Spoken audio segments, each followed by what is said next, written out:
So, part 3 ho tayo, Davao City Coastal Road. So, from here dito sa may tulay ng Bangkal yata, no? Basta, if I'm not mistaken, Talomo, Bangkal. So, sa kabila, Talomo, Barangay Talomo, dito man ay Barangay Bangkal, no? So, ito yung connecting bridge ho nito dito. So, tatawid ho natin to, pupunta tayo doon, tapos, bibidyohin na rin natin para maipakita ko sa yung ganda ng view. Oo, sulit, hindi kayo magsisisi.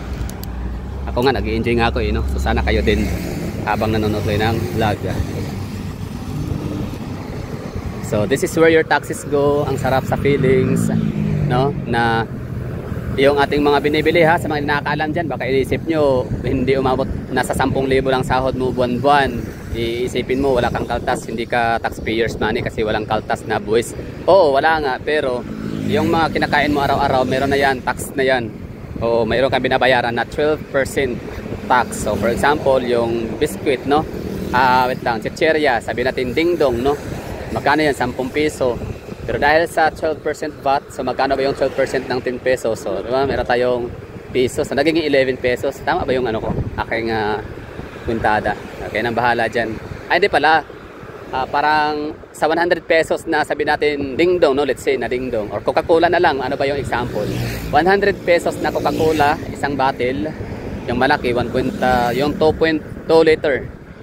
So 100 pesos ang isa nun. So dahil meron siyang 12% VAT, so ang 100 pesos na original price nagiging 112 pesos na. Siyempre, ibibenta niya yung kapitbahay, tutubo pa rin sila ulit ng ano, I think 20% or 30%. Hindi ko alam kung magkano. Diba? Ganda dito, no?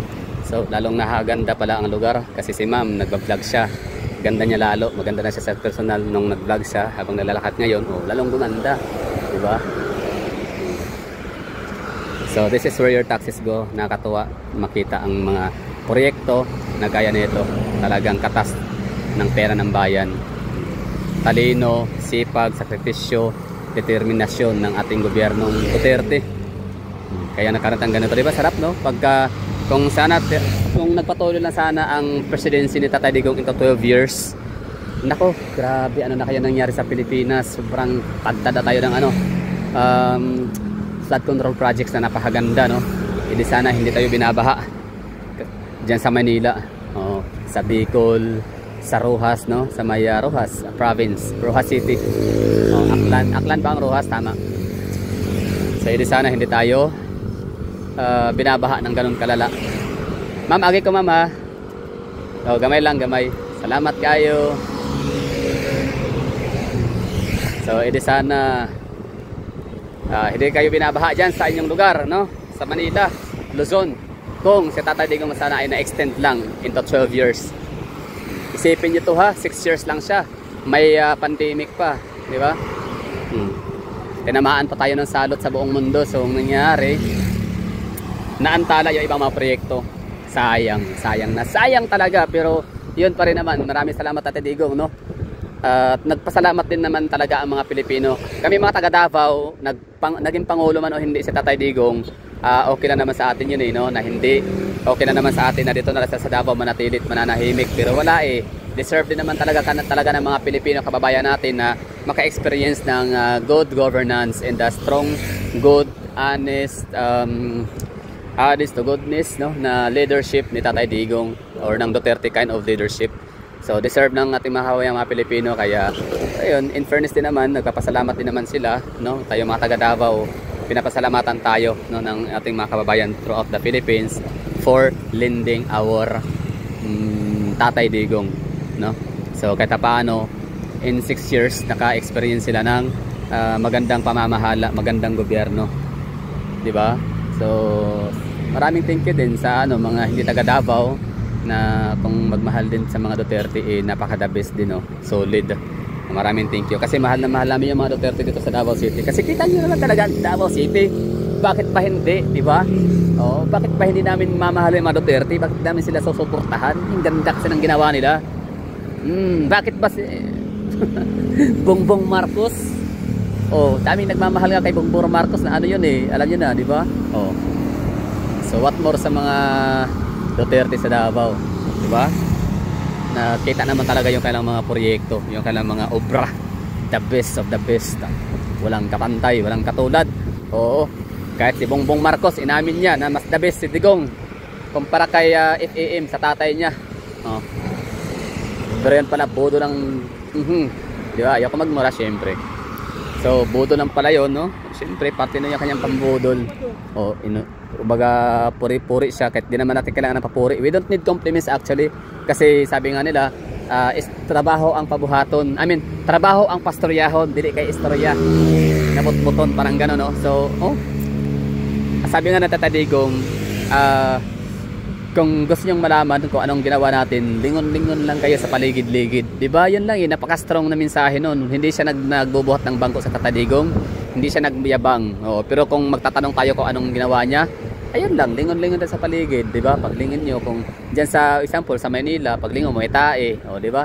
Wala siyang kasalanan dyan. Talagang dugyot ang mga tao. Uy, wow, galing, basura. Wala kaming garbage bin dito, no? Pero nakakatuwa kasi may mga nakikita tayong mga sako-sakong basura na yung mga plastic bottles, no? Galing. O nga, no, pansin ko din habang nga tayo naglalakad dito, I mean, wala tayong masyadong nakita mga basura, mga pakarat-karat sa gilid. Ayos, very good. Diba? So, kung dyan sa inyo, sa inyong hindi lang sa Kamaynilaan, kundi sa ibang lugar ho ninyo, depende, from where you're coming from, kung may tayo dyan sa inyo, pag problema nyo na yan, kasi it depends sa inyong pamamahalas yung lugar sa community, no? Kung wala kayong sense of community, like tayo kung saan dura kayo ng dura kung saan ibig ko sabihin is tapong kayo ng tapon ng mga basura ho ninyo. Ayan, pag binabaha, ayan, tambak ang basura sa inyong bakuran. So, out na si Tatay Digong dyan. Basta dito sa Davao City, safe kami dito. I mean, malinis kami dito, no? Disiplinado. Anyway, so yun ang bali, sabi na Tatay Digong, lingon lang kayo, maalala nyo ko, makikita nyo ang gawa ko. Parang ganun, basta lingon lang kayo, anong ginawa ko, meron pa tayo nagawa. So the answer is meron. So saan, nasa paligid-ligid nyo lang. Just look around and there you go. You can have it, you can see it, and that's what we call project, diba? That's what we call the good governance. That's what we call the brilliant management. Basta the best, at tinutukoy ko doon, magaling, no? Ibig sabihin, kung ano yung makita ho ninyo, for example, ito nga nilalakaran natin ngayon na Coastal Road sa Davao City. Di ba? Ito ay gawa ng taong may utak, may puso, may malasakit. Di ba? Pwede itong nakawin Pwede ito yung bulsa. Pero hindi niya ginawa kasi mahal niya mga Pilipino, mahal niya tayo. Hindi niya ito ginawang, hindi tayo pinagnakawan ng mga Duterte sa totoo lang. Yung mga nasasabing magnanakaw, lang talaga, may mga sayad yung mga yan. Ang dami kong kakilala, may mga sayad sila. Ibig ko sabihin may something. Kaibigan ko sila kakilala. That's why hindi ko sila pwedeng i-flex, no? Hindi ko sila pwedeng i-appear sa ating screen kasi syempre, pa rin naman, pahahalagahan pa rin natin yung tinatawag na confidentiality. Pero talagang hindi man kami regular na nag-uusap ng mga kaibigan ko na mga taga Luzon, taga Maynila. Hindi kami regular rin nag-uusap. Pero yan nga, may time ganito. Parang, ewan ko ba, galit na galit. Ando na nga sa pihitan yung tao, ando na nga sa kulungan yung tao. Pero parang basta galit na galit pa rin sila. Oo. Tapos hinusgahan na nila. Basta grabe sila kasi ayaw na kay Tatay Digong daw kasi wala daw due process. Pero samantalang sila, hinusgahan na nilang tao ay kriminal, kurakot, magnanakaw, mamamatay tao, rapist, gano'n, no? Molesters. So, dami ng mga ginawang mga paratang sa tao, sa mama nila alam na nagkasalanan sila doon. Mas kung alam, di ba? So di naman sabi pa nila, mayroon pa ako na share ko lang. I don't know kung nanonood sila ngayon ng mga kaibigan ko na yon na talagang sobrang galit. Sabi ko naman sa kanila, kayo ba ay namatayan ba kayo ng kamag-anak? Meron ba kayong kakilala ng mga otoy pa? Mga otoy means hindi pa 18 years old, no? Ng mga teenager na natukhang, namatay, ganun. Wala naman pala. Basta nakikiride on lang sila sa talaga, kakamping, no? Piklawan or ganun. Kasi nga artista, celebrity. Tapos siyempre Tagalog sila at Mindanao tayo. So second class citizen as always na mga taga Mindanao. I don't know sa Bisaya kung anong tingin ng mga Tagalog sa mga Bisaya. Basta sa Mindanao, tansya ko talaga, we're just a second class citizen. Ito na yun, Barangay Talumo. Shout out sa mga kakilala ko dyan, no? So yun, bali ang istorya, galit na galit sila sa mga Duterte pero wala sila, blindfolded. Meron naman sana internet, di ba? Meron naman sana mga vlog na i-exist, no? At saka ang Davao City, naman talaga to dati pa, no? Hindi pa to naging metropolitan ang Davao City. Early 2000 pa lang, ang Davao City is talagang tanyag na rin siya, no? May clout na rin talaga to. Dahil nga sa Duterte brand of leadership. Magaling talaga sila. Anyway, so wala lang, ako hindi naman ako apektado sa mga paninira, no, at panggagalaitin itong aking matatawag na mga friend. Yes, friend. I can call them friend kasi pag ako'y napunta ng Manila, we're hanging around din naman, no. Ayan, kape-kape, kain sa labas, kwento-kwentuhan, makasamahan kami, marami kami, pero yan na nga eh. Pero tsaka sa circle of friends din naman namin, although hindi naman talaga yung friend na ano friend lang, hindi best friend, gano'n lang, pero sa circle of friends namin, hindi lang naman ako yung DDS, may iba din naman, no, na mas closest pa nila talaga, pero gano'n din, magkaiba ng politics. I don't know, hindi ko na sila ngayon nakamusta dalawa, kung ano na yung pinag-usapan nila, kung may mga dati bang mga Duterte na torn into kakamping na ba ngayon, or yung dating mga kakamping ay nagdidiis na ba, no? As far as we know, marami tayong makakilalang mga kakamping, pero ngayon ay ano sila, no, defender sila ng mga Duterte. Hindi naman defender means right or wrong, di ba? I-defend nila, kundi i-defend nila yung based on facts lang din naman. Pag sinabing magnanakaw ang Duterte, okay, so agad-agad wrong, false accusation. Kasi kita mo, evidence na hindi sila magnanakaw. Kasi kung if they're stealing our money, di wala tayong gantong mano ngayon. Baka ano lang to, no? Baka ang kalsada na to, yes, coastal road pa rin siguro to, pero gawa sa graba. Di ba? Gawa sa graba, gawa sa tawag nito, graba or tawag dyan, lupa, ganon, no? Tambak lang sila to ng lupa na kapag ka magkakaroon ng ulan, so malalang erosion, soil erosion na maganap. Pero dahil nga sa hindi sila magnanakaw, so ito, I can attest to that as a Davawin nyo. Masasabi ko na opposite, no, ang mga paratang. Sabi lang magnanakaw ang Duterte, actually hindi, no? Opposite. Sinabi na lang Verdugo ang mga Duterte, okay, it's the opposite. Kasi mahal na mga Duterte ang mga Pilipino. Kahit nga mga NPA, no, ilang beses pinagbigyan na Tatadigong, ceasefire, mga ganon. Anyway, so ano na mahaba na yung ano natin, bilaybay. Ano na tayo, 12 minutes. So dito pa rin tayo sa anong lugar na pa to dito? Solariega na ba to ng araw? Basta nabago na yung ano ko dito, yung sense of direction ko sa Davao City. Dito sa area, ha. Dito sa coastal area na to dito ng Davao. Kasi nga dahil sa coastal road. Dati kasi alam ko pa yun, plain view. I mean Gulf View, no? Shout out mga taga Gulf View. Basta kami naliligo ng dagat dito kasi malayo na yung Valis, Mergrande, tsaka yung Valis ng Toril, Mergrande, ano pa, Water World, no? So shout out sa mga taga Davao, alam ho niyo yung mga pinagsasabi ko dito. Isa yun sa mga paborito natin yung puntahan kapag may Thanksgiving, merong party, celebrations, birthday, Christmas, gano'n, no? Team building. So marami tayong mga experience dyan sa Mergrande Water World na yan, Valis. Na ang Valis is din malayo. So yung mga tatlong nabanggit ko na yun, malalayo ho yun mula dito. Kaya from downtown, sakay kami ng jeep, baba kami ng Gulf View. Tapos sa Gulf View, pasok kami sa subdivision. Subdivision kasi yan. Tapos merong Lagusan. Di ko alam kung asan, alin yun dito. Na kung saan may dagat na malinis. Wala kasing bahayan, no? Walang bahayan dati sa area na to. Tapos yan, nalinis yung tubig, naliligo, bitbit kami ng tuba, tapos meron kaming isda, no, na mga sugba, grilled fish. Matagal na yun, early 2007, 2006, ganun. So such a long time ago. So after how many years, no, decades of decades, magdadalawang dekada na. Matanda na tayo, no? Matanda na pala, no? Galing. So dito kasi bata pa kami nun, dito kami maliligo. Hindi ko na alam kung ano nga dito yung Gulf View.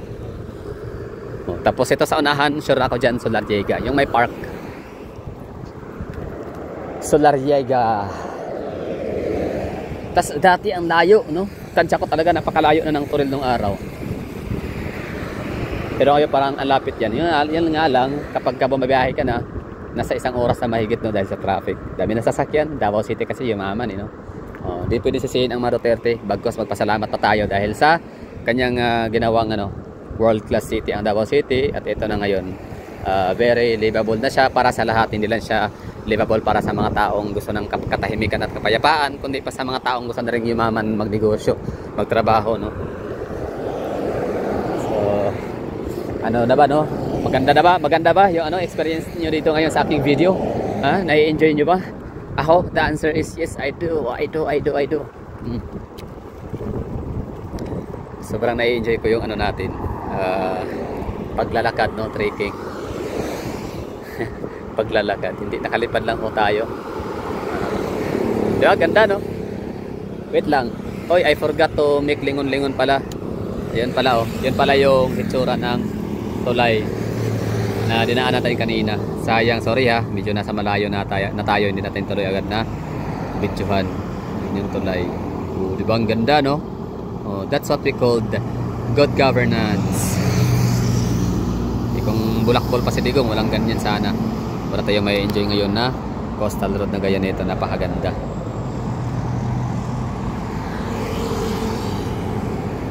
So bawal dito ang ano ha, mga matataas, malalaki, mabibigat, mga heavyweights na mga sasakyan like mga dump trucks, gano'n, no? In short, mga trucks, except pickup trucks. Bongo, if I'm not mistaken, parang pwede rin yata ang bongo. Bongo. Jeep, pwede rin, lawin. Oo, di naman ganun kano eh. Heavy ang jeep. Diba? Nag-i-enjoy sila. Lakad-lakad lang. Diba? May kasama, marami, o mag-isa ka lang, okay lang dito. Talagang applicable siya for all na mga tao.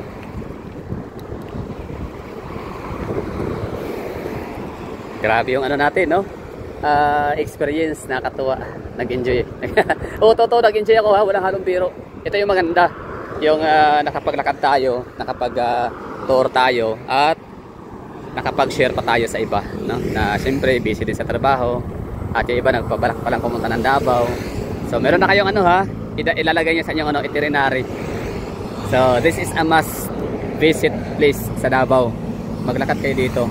Dahil dito nyo makikita kung gaano kami kasatisfied na mga Davaoenyo sa mga Duterte.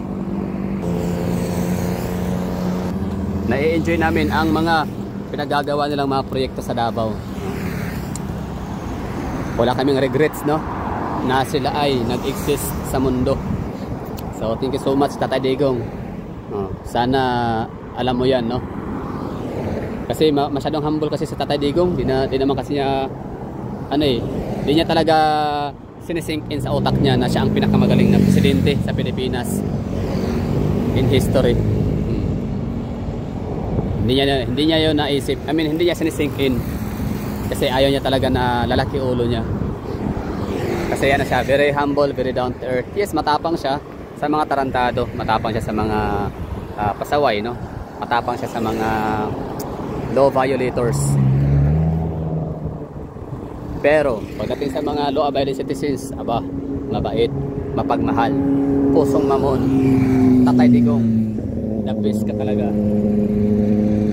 O yan o, merong na dumaan dito na Solana Ice Plant. So ibig sabihin, pwede ang mga, ano yun, elf.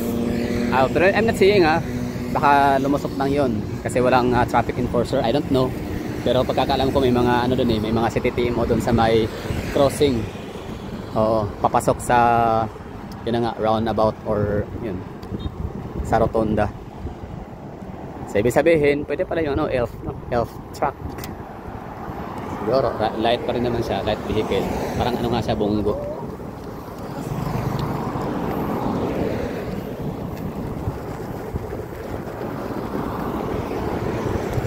Okay, andito tayo sa pinaka parking na ng ano, ng Davao City Coastal Road. Pero mamaya na tayo pupunta dyan.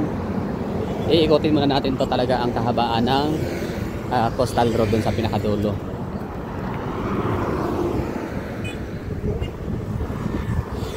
Tambayan.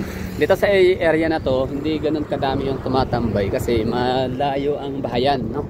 Unlike dun sa may Times Beach, talagang marapit sa mga residents, no? Residential area.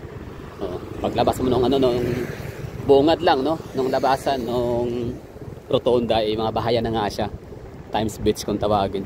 So dito na area, walang masyadong nagpupuntahan dito, tumatambay kasi nga kunyari taga ano ka, taga Gulf View or taga Solariega, so kailangan mo munang dumaan doon sa highway, labas, tapos pasok ka doon sa unahan na mapupuntahan natin ngayon, konti lang, no? Para makapasok ka dito sa park kasi walang shortcut. Bawal mag over the backhoe.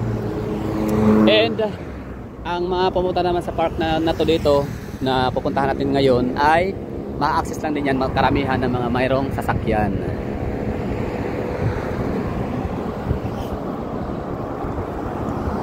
Oh, ano sa tingin nyo? Anong masasabi nyo, no? Sa nagiging ano natin, trip na ito, no? Vlog, di ba? Ang ganda, no? The best, Duterte legacy. Katas ng taxpayers money. Katas ng pinaghirapan ng taong bayan.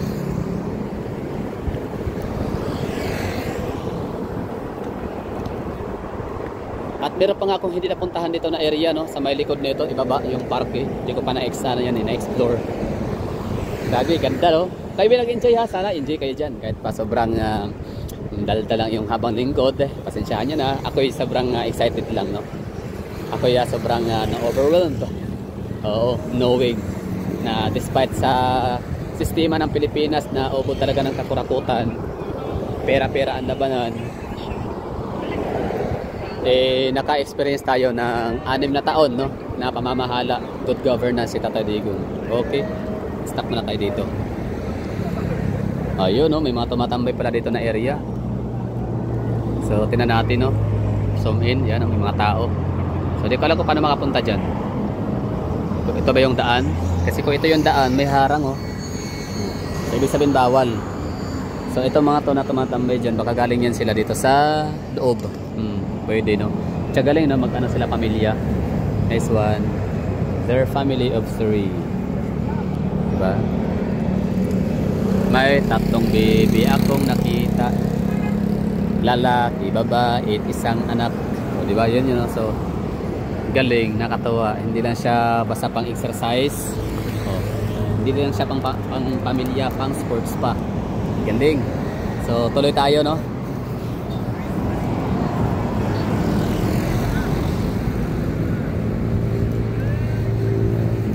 Hindi ko alam kung anong meron dyan sa parke na yan ngayon. Parang may maraming tao yata. Pero siyempre normal park kasi yan, no? Pero yung hangin, ayun, mga tao, dami. Oh, yun. Galing, oh, may mga naglalaro ng volleyball. Oh, tapos may mga nagka-camping. Camping, hindi pala camping, no? May mga bitbit na silang mga portable chairs. Portable foldable chairs. Chairs, okay. Oh, na mga tumatambay ng mga tao. Magbabarkada, magtropa, magjowa, mag-irog. Ah, galing, no? Davao City, the best ka. Oo. Nice one.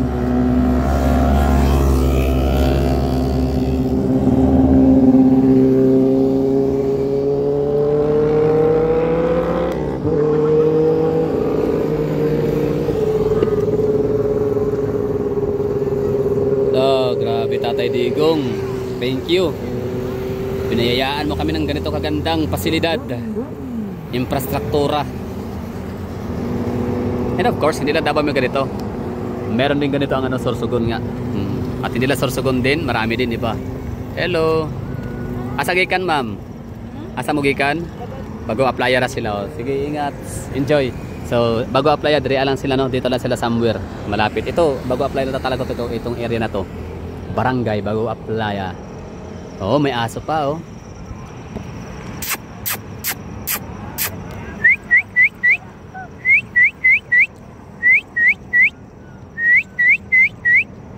Oh, diba?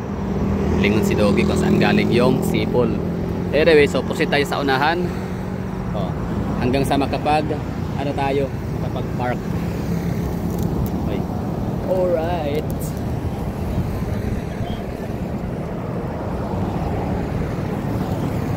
Diba? Ganda, no? Davao City. The land of promise, no? Na puro pangako lang ginagawa ng ano natin, gobyerno. Lahat ng mga pangulo tumatakbo pagka-presidente, punta ng Davao, nililigawan yung boto natin. Millions ang botante sa Davao. Pag nakaupo na o look at BBM, talaga, no? So, botin lang talaga. Si Tatay Digong nanalo as president at naipag ano tayo, no? na napatikim niya tayo ng 6 years of good governance. Ganda ng ano naman, flood control project yan. Oo, ganda oh. May ganyan ba kayo dyan sa inyong ano, mga pinagmamayabang ninyong lugar ni BBM? Wala, siyempre. May ganyan ba yung ano ninyo, lugar, si Lord Suwan, di ba? Meron ba ganyan si Adjong ng Lanao? May ganyan ba si JJ Suarez ng Quezon, Alucena City? May ganyan ba? Si Ace Barbers ng Surigao City? Baga, wala, kasi kurakot. Saan pa? May ganyan ba sila Lani Mercado? Mga Revilla family, Remolla family. May ganyan ba sila sa Cavite? Wala. Kasi alam na, di ba? Kaya nga sila galit sa mga Duterte kasi hindi sila makapagnakaw. Kaya hanggat may chance pa sila, no? Abusuhin na nila, no? Habang may pagkakataon pa silang madurog. Oo. Habang hindi pa fully powerful si Sara Duterte. Habang hindi pa siya equipped, no?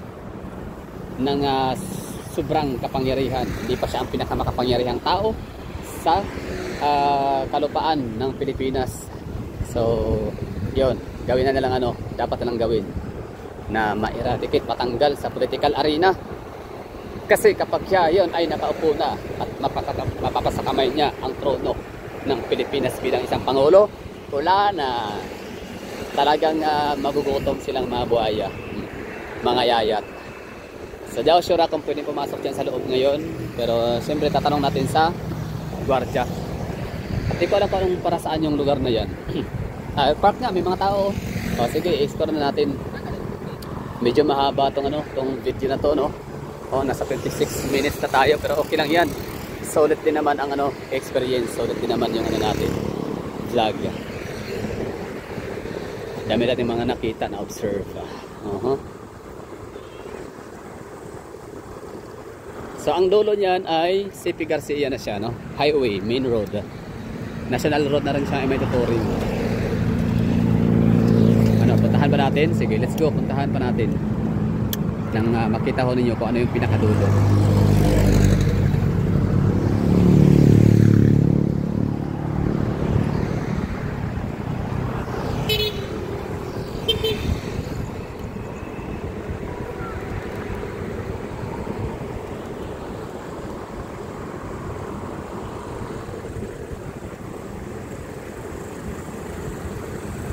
At meron pang nagtitinda dito ng mga puto, siopaw.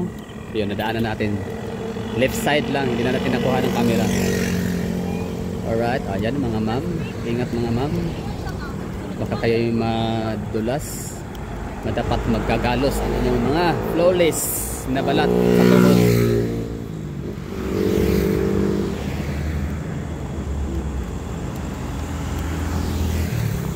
Ito na yung pinaka dulo, no? Barangay Bagua Playa. Ito yung Coastal Road Corner, CP Garcia.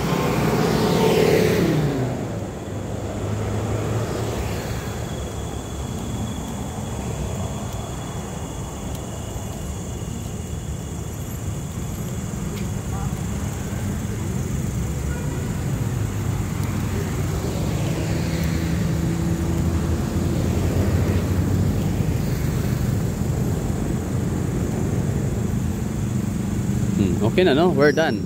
Ibig sabihin na ito na yung pinakadulo ng Bagua Playa. Coastal Road Bagua Playa Corners with Garcia or CP Garcia. Yun. Sige for watching. Ingat. At next natin na vlog nito, meron pang kasunod i-tour ho natin, no? I-review ho natin yung park ng Davao City Coastal Road dito sa may Bagua Playa Park. Thank you for watching. See you.